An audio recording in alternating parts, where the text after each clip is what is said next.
নমস্কার, আমি প্রতাপ। আশা করি সবার ল্যাপটপ, ডেস্কটপ বা সিসি ক্যামেরার মধ্যে হার্ড ডিস্ক অবশ্যই আছে।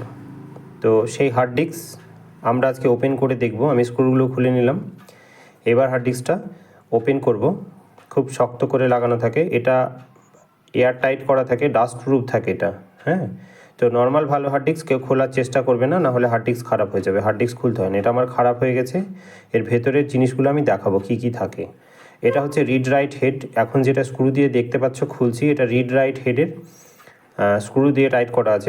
আমার যেটা আঙ্গুল দিয়ে আমি যেটা নড়াচ্ছি সেটা, হ্যাঁ, এটা যেটা এখন উঠাচ্ছি এটা রিড রাইট হেডের জয়েন্ট পয়েন্ট। এটা খুব সূক্ষ্মভাবে করা থাকে এবং খুব সুন্দরভাবে এটা ম্যাগনেট দিয়ে বসানো থাকে। হ্যাঁ, আর এটা এখন যেটা খুলছি সেটা হচ্ছে স্পিন্ডল মোটর। আর যেটা আয়নার মতো চকচকে পরিষ্কার আছে, গোল চাকতির মতো যেটা ঘুরছে, সেটাকে বলা হয় প্ল্যাটার। তো প্ল্যাটারটার উপরে যে এটা আমি খুলে নিলাম। এবার রিড রাইট হেডটা আস্তে করে তুলবো। বেরিয়ে গেছে এই যে রিড রাইট হেড।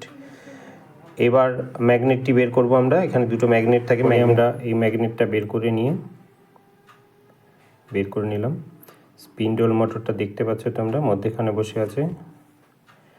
এটা মিনিটে 7200 পাক বা তারও বেশি ঘুরতে পারে। ওকে, ধন্যবাদ। আজকে তোমাদের হার্ড ডিস্ক ওপেন করে দেখালাম।